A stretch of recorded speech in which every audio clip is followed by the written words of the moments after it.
Salut à toi voyageur du quotidien, je suis Laetitia Pirello-Parnot et tu es sur le point d'embarquer dans une exploration de soi, une quête de l'authenticité affirmée et de l'efficacité sereine.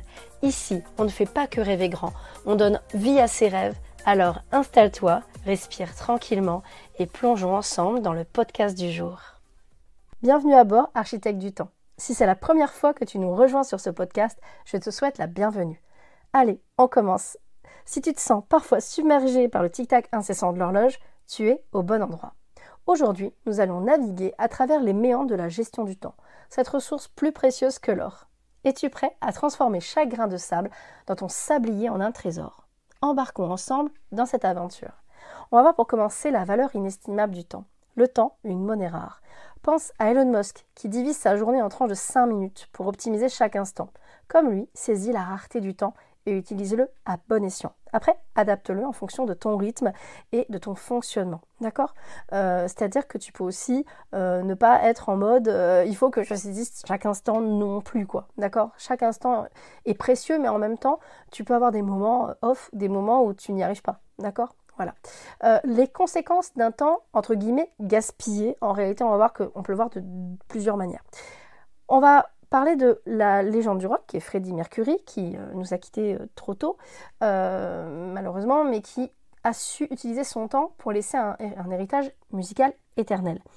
Ne perds pas tes précieuses minutes dans des regrets futurs. Alors, pas forcément sur un temps court, mais si en est, tu vois, que tu passes à côté de ce que tu as envie de faire réellement, de ce qui vraiment compte pour toi, là, ça doit être un signal.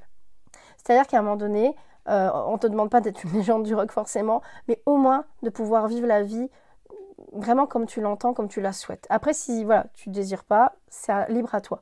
Mais c'est vrai que ça peut être important que tu puisses... beaucoup de personnes, en fait, il y a eu comme ça une expérience qui a été faite où on a vu des entretiens, où on a vu beaucoup de personnes avaient des regrets de ne pas avoir fait ce qu'ils auraient voulu faire. Et si ça arrive, ça arrive. Mais en réalité, ça va être vraiment précieux que tu puisses prendre conscience que ton temps, c'est pour faire ce qui est bon pour toi. Voilà, ce que tu as envie de faire. Éviter les pièges temporels. Alors, on va s'intéresser à ça parce qu'à un moment donné, c'est bien de savoir que le temps, c'est important, mais on va voir aussi comment on peut éviter ces pièges temporels. Donc, la procrastination, c'est une sorte un peu de, entre guillemets, de voleur de temps. De temps en temps, c'est une bonne procrastination, on va dire, voilà, qui permet un peu la réflexion, ou de faire de la procrastination intelligente, comme on dit, hein, des choses utiles. Mais en réalité, quand à chaque fois tu passes à côté justement de ce qui compte pour toi, là, cette procrastination, à un moment donné, elle va avoir des conséquences plus fâcheuses. Donc, le but, c'est d'en prendre conscience, de faire en sorte justement de la comprendre, de la dépasser avec la technique, par exemple, du petit pas. Plutôt que de repousser, commence par de petites actions.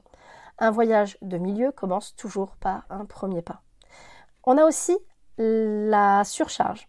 Ça aussi, c'est un ennemi de l'efficacité. Suis l'exemple là-dessus de Warren Buffett et apprends à dire non, en fait. Il compare son temps à un carnet avec un nombre limité de cases à cocher, choisissant avec soin à quoi il consacre son temps. Là, dans cet exemple, en fait, c'est l'idée qu'effectivement, après tu prends l'image que tu veux, de savoir ce que tu es prêt à faire par journée, dans un laps de temps que tu choisis, et aussi en fonction des périodes, parce qu'on n'est pas forcément toujours avec la même énergie en fonction des périodes. Mais si tu vois que tu commences à dire oui alors qu'au fond, t'en as marre, ou qu'au fond, ça ne te convient pas par rapport à tes objectifs, là, tu vois que tu peux effectivement changer les choses. Et là, si ça surcharge, ça va être un ennemi à l'efficacité indéniable. On a aussi les distractions. Alors, les distractions, il y a des distractions cool, hein, sympas. On en profite, on se détend, c'est top. Les sirènes du temps moderne, dans le sens où effectivement, des fois, elles nous happent en fait. Vous savez, dans les sirènes, dans la mythologie, on se laisse happer et après, on ne revient pas au port, en fait. On ne revient pas à l'essentiel de notre vie. Donc, l'idée, c'est vraiment de transformer ton environnement en un havre de concentration, à l'image d'un écrivain qui se retire dans une cabane isolée pour écrire son chef-d'œuvre, par exemple. Donc, il y a des moments, tu vas pouvoir justement te dire, ok, là, je me mets dans un environnement où je stoppe les distractions. J'enlève les notifications. Je me mets dans des conditions où je vais pouvoir me concentrer, où je vais pouvoir être efficace. Et ça va t'aider justement à maîtriser ton temps correctement. On va voir aussi comment le maîtriser avec brio. Donc, planifier, déjà, c'est prévoir.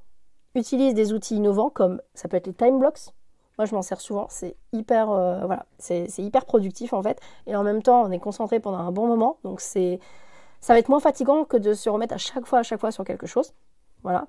Des blocs de temps en fait qui sont dédiés à des tâches spécifiques pour structurer ta journée, comme en gros une symphonie que tu auras toi-même orchestrée.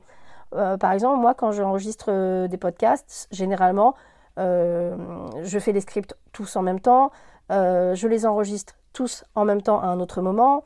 Ensuite, je vais les monter et je vais les partager, les programmer tous à un moment où tout est vraiment réuni. Ça va être pareil pour le reste, création de contenu, mes rendez-vous, voilà. Tout ça, j'essaye autant que possible de créer des time blocks. Après, il y a des périodes où c'est un peu moins le cas, mais généralement, je sais que c'est là où ça va être plus productif. Là, donc, trouve-toi ce qui te convient et voir comment tu vas développer et définir ces time blocks si tu utilises cette technique-là. La régénération, c'est aussi un autre secret du temps bien investi. Inspire-toi de la nature et de ses saisons. Comme un arbre en hiver, accorde-toi des moments de repos pour fleurir de nouveau au printemps. Donc si je prends cette image, c'est parce qu'en gros, il y a vraiment l'idée de cycle, de saison, de moment. Et tu peux toi-même aussi justement sentir qu'est-ce qui te convient, être plus efficace à telle période de l'année, aimer plus travailler sur tel sujet à telle période de l'année. Donc là-dessus, voilà, ça peut être assez intéressant de le prendre en compte. On a aussi la loi de Pareto de la productivité. Applique la loi de Pareto et concentre-toi sur les 20% d'actions qui génèrent 80% de tes résultats. C'est la danse subtile entre l'effort et l'impact. En gros, c'est l'idée de faire les efforts principaux qui ont le plus d'impact. Voilà. Et ça marche aussi bien, donc on en reparle et on voit ce que ça donne. N'hésite pas à me faire des retours là-dessus parce que parfois c'est pas exactement 20-80, c'est pas, voilà, c'est une idée. Mais vraiment, à un moment donné, tu vas te rendre compte qu'il y a des actions qui vont avoir beaucoup plus de résultats, que ça soit concrètement, mais aussi en termes d'apprentissage. Donc voilà, ceux-là, vraiment, note-les parce que ça va être précieux de pouvoir les répéter et d'être un peu dans cette zone de génie, quitte à déléguer d'autres choses, voilà, ou à faire en fonction de ce que tu peux faire au début, et puis après, justement, d'aller davantage vers ces actions-là. C'est celles qui vont marcher le mieux en général, celles-ci. On va terminer avec justement une synthèse de l'ensemble des idées clés, histoire que tu repartes avec des actions et des prises de conscience importantes. Donc, optimise chaque instant de ta journée, autant que possible. Après, tu n'es pas obligé de faire à fond.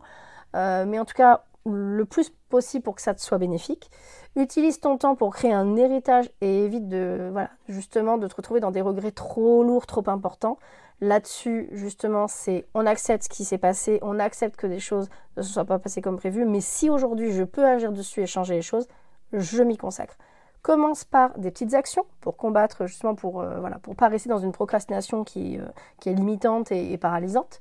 Apprends à dire non et choisis soigneusement à quoi tu consacres ton temps. Crée un environnement propice à la concentration pour te prémunir des distractions qui auraient tendance à te déconcentrer trop souvent.